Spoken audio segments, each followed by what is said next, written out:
जय हिंद दोस्तों, आप सभी का स्वागत है आपके अपने चैनल GS हब 24/7 पर। जैसा कि मैंने कल की एक वीडियो थी, उस वीडियो में आपको बताया था कि मैं इंग्लिश के कुछ टॉपिक्स जो मेन टॉपिक्स हैं उनको कवर करूँगा। तो आज आपके एक महत्वपूर्ण टॉपिकों में से एक टेंस को हम कवर करने जा रहे हैं। तो आइए स्टार्ट करते हैं।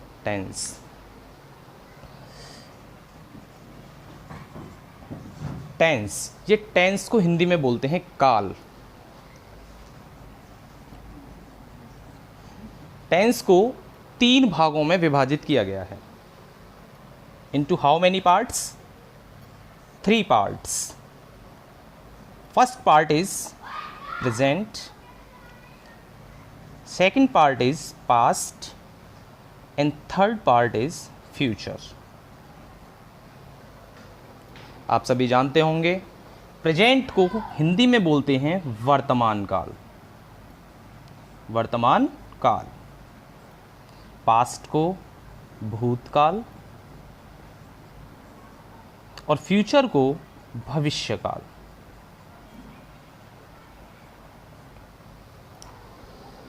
ये 3 भागों में टेंस को डिवाइड किया जाता है और हर टेंस को 4 भागों में क्लासिफाई किया जाएगा। जैसे प्रेजेंट का ये टेंस है, इसको हम क्लासिफाई करेंगे 4 भागों में। पहला होता है इंडेफिनिट, जैसा कि आप सभी जानते होंगे। Second is continuous, third is perfect and fourth is perfect continuous. आज इसी क्रम में हम पहला प्रेजेंट इंडेफिनिट जो टेंस है इसे कवर करेंगे।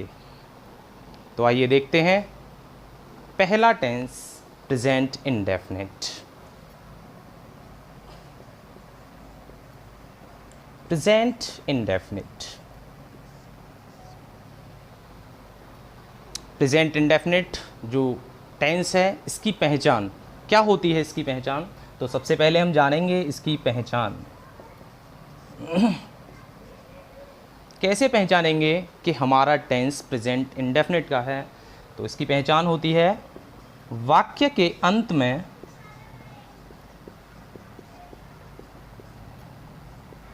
ता है, ती है, ते हैं आदि शब्द आते हैं। जब भी प्रेजेंट इंडेफिनिट का वाक्य दिया गया होगा, उस वाक्य के अंत में आपको ता है, ती है, ते हैं आदि शब्द मिलेंगे। इस टेंस के लिए एक नोट होता है, वो भी आप समझ लीजिए। नोट क्या होता है? साधारण वाक्यों में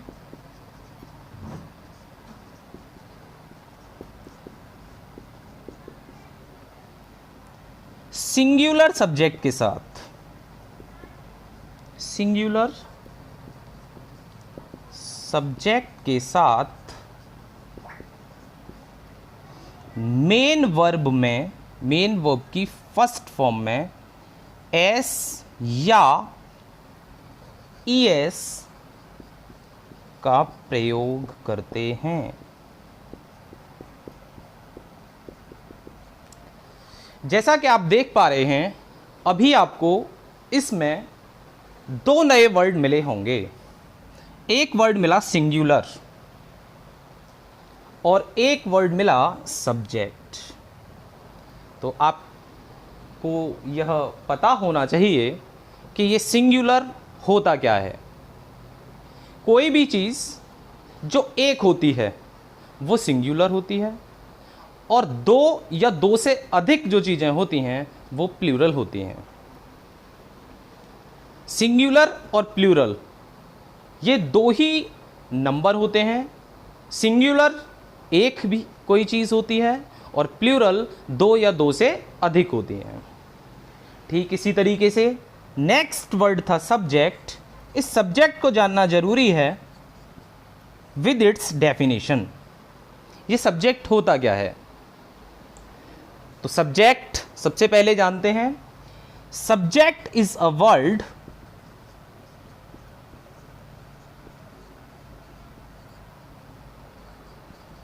about which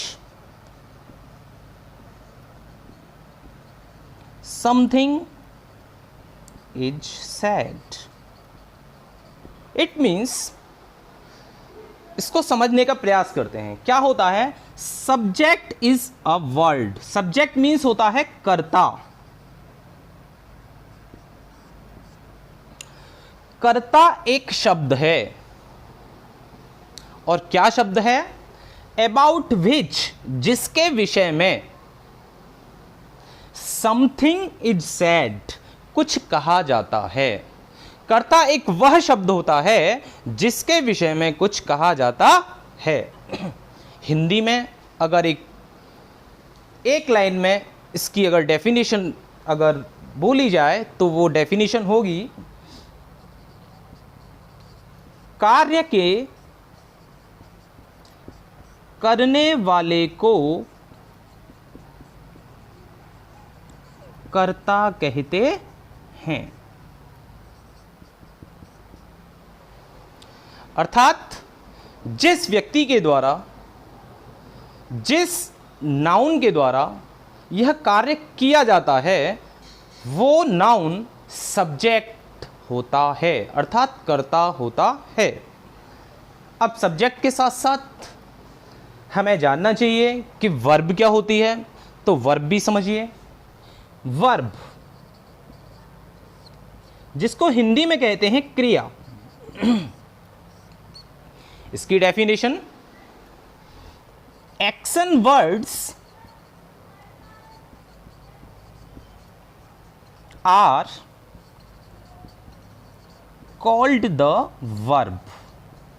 अर्थात ऐसे वर्ड्स जिनमें एक्शन मिलता है, जिन वर्ड्स में गतिविधि होती है कुछ करने की, वो सभी वर्ड्स वर्ब कहलाते हैं। वर्ब मीन्स क्रिया कहलाते हैं। हिंदी में अगर इसकी एक डेफिनेशन बनाई जाए तो वो डेफिनेशन क्या होगी? कार्य के करने को क्रिया कहते हैं। कार्य के करने को क्रिया कहते हैं। अर्थात सब्जेक्ट के द्वारा जो कार्य किया जा रहा है, करना, उसे हम क्या कहेंगे? क्रिया कहेंगे। सबसे पहले आपको क्या करना है? सब्जेक्ट, फिर उसके बाद मेन वर्ब की फर्स्ट फॉर्म में एस या E S plus object. For example Ravi कमरे में सोता है। अब आप सभी देख पा रहे होंगे कि सब्जेक्ट क्या है हमारा। अगर मैं आप सभी से पूछूं कि इस वाक्य में सब्जेक्ट क्या है, तो आप बताएंगे रवि। तो रवि को लिख लीजिए, रवि। मेन वर्ब क्या है? सोता है, स्लीप्स। कहां पर? In the room. अब आप सोच रहे होंगे कि वर्ब में एस कैसे आ गया। मैंने आपको पहले नोट कराया था कि जब भी आपका सब्जेक्ट सिंगुलर होगा तो मेन वर्ब में एस या ईएस आपको लगानी है। कहां लगानी है? मेन वर्ब की फर्स्ट फॉर्म में। दैट्स वाई एस या ईएस मेन वर्ब में लगा हुआ है। नेक्स्ट आते हैं नेगेटिव पर। जब नेगेटिव वाक्य होगा तो इसकी हेल्पिंग वर्ब, और हेल्पिंग वर्ब होती हैं डू और डज, ये बढ़ जाती हैं। और जब डू और डज हेल्पिंग वर्ब की तरह ये कार्य करती हैं प्रेजेंट इंडेफिनिट के टेंस में, तो आपको मेन वर्ब की फर्स्ट फॉर्म का यूज करना होता है, उसमें एस या ईएस का प्रयोग नहीं करते। तो इसका स्ट्रक्चर फिर क्या बनेगा? सबसे पहले सब्जेक्ट, फिर हेल्पिंग वर्ब, फिर नॉट, फिर मेन वर्ब की फर्स्ट फॉर्म, फिर ऑब्जेक्ट। एक बात और ध्यान देनी है आपको, आपकी ये जो हेल्पिंग वर्ब्स हैं इसमें डज जो हेल्पिंग वर्ब है ये आपको सिंगुलर सब्जेक्ट के साथ यूज करनी है, और डू जो हेल्पिंग वर्ब है ये आपको प्लूरल सब्जेक्ट के साथ यूज करनी है। अब एक एग्जांपल के साथ बढ़ते हैं आगे। वे मैदान में नहीं खेलते हैं। तो वे की इंग्लिश क्या होगी? दे। हेल्पिंग वर्ब यूज करनी है, दे प्लूरल होता है, कौन सी आएगी? Do not play in the ground. आज आप एफर्मेटिव और नेगेटिव के दो स्ट्रक्चर नोट करिए। कल आपको इससे आगे की वीडियोस प्रोवाइड कराई जाएगी। Thank you, bye bye.